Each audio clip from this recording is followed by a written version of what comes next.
قدرہ رفیع قلبہ سلیم شانہ عظیم آیاتہ باہرۃ معجزاتہ متواترۃ خصائلہ محمودۃ شفاعتہ مقبولۃ حجتہ ساتیۃ حکمتہ بالغۃ نسبہ ابراہیمی حسبہ اسماعیلی اصلہ ادمی فروی الطافہ کریمۃ افعالہ جمیلۃ اخلاقہ حمیدۃ اوصافہ جلیلۃ دینہ خیر الادیان ذہنہ عمدۃ الاذہان جبرائیل و میکائیل وزیراہ ابو بکر و عمر صاحباہ بآواز بلند سرکار کی بارگاہ اقدس و انور میں ہدیہ درود و سلام پیش کیجیے۔ الصلاۃ والسلام علیک یا رسول اللہ وعلی آلک و اصحابک یا حبیب اللہ۔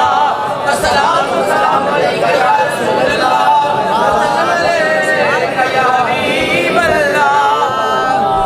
بخاری شریف کے اندر حدیث مبارکہ ہے کہ مدینہ منورہ میں سرکار نے نماز پڑھاتے ہوئے 3 دفعہ ہاتھ مبارک کو آگے کیا پھر پیچھے کیا۔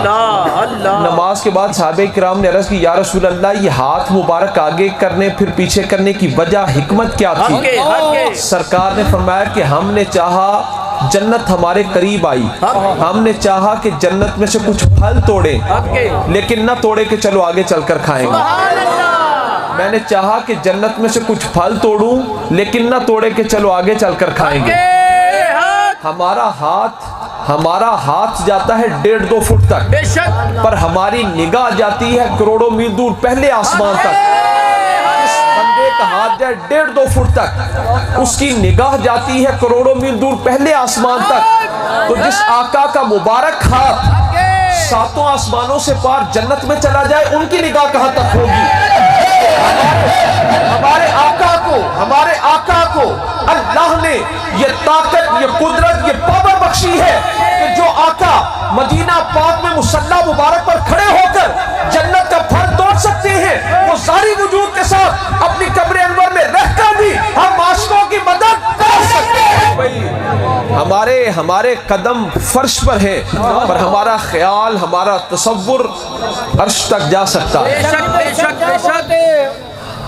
خیال، تصور، آدمی یہاں پر بیٹھا ہو عرب میں بھی جا سکتا ہے، یورپ برطانیہ میں بھی جا سکتا ہے، دبئی میں بھی، کہیں پر بھی خیال تصور پہنچ سکتا ہے۔ ہمارے قدم فرش پر ہیں، پر اساں کتاباں وچ بھی پڑھیا، علماء کو بھی سنیا کہ 7 آسمان نے اگے عرش سدرۃ المنتہا ہے، پھر اگے عرش جس تے قدم فرش تے ہون او دا علم، او دا خیال، او دا تصور عرش تک جا سکتے ہیں۔ جس کے قدم ہو فرش پر، اس کا علم، اس کا خیال، اس کا تصور عرش تک جا سکتا ہے۔ جس آقا کے مبارک قدم عرش پر ہوں گے ان کا علم کہاں تک ہوگا؟ مقام خیبر کی طرف جاتے ہوئے سرکار نے حضور پر نور، سرکار دو عالم حضور پر نور صلی اللہ علیہ وآلہ وسلم نے نماز عصر ادا فرما کر مولا کائنات حضرت علی المرتضیٰ کرم اللہ وجہہ الکریم آپ کی مبارک گود میں سر مبارک رکھا۔ حضرت علی پاک نے اپنی نماز عصر کو حضور کی مبارک نیند پر قربان کر دیا۔ سرکار نے نماز ادا فرما کر اپنا سر مبارک حضرت علی پاک کی گود میں رکھا۔ حضرت علی پاک نے اپنی نماز عصر کو حضور کی مبارک نیند پر قربان کر دیا۔ سرکار نے اٹھ کر دعا مانگی، اللہم انہو کان فی طاعتک و طاعت رسولک فردد علیہ الشمس، اللہم انہو کان فی طاعتک و طاعت رسولک فردد علیہ الشمس۔ مولا علی تیرے اور تیرے رسول کی اطاعت میں تھا، تو اس کے لیے ڈوبا ہوا سورج پلٹا دے۔ علی تیرے اور تیرے رسول کی اطاعت میں تھا، تو اس کے لیے ڈوبا ہوا سورج پلٹا دے۔ عاشقو، نماز پڑھنا اطاعت ہے کہ نماز قضا کرنا؟ نماز پڑھنا اطاعت ہے، نماز قضا کرنا اطاعت نہیں۔ پر حضرت علی نے اپنی نماز کو حضور کی نیند پر وار دیا، قربان کر دیا، اور سرکار نے دعا مانگی، مولا علی تیرے اور تیرے رسول کی اطاعت میں تھا، تو اس کے لیے ڈوبا ہوا سورج پلٹا دے۔ نماز پڑھنا اطاعت ہے، نماز قضا کرنا اطاعت نہیں۔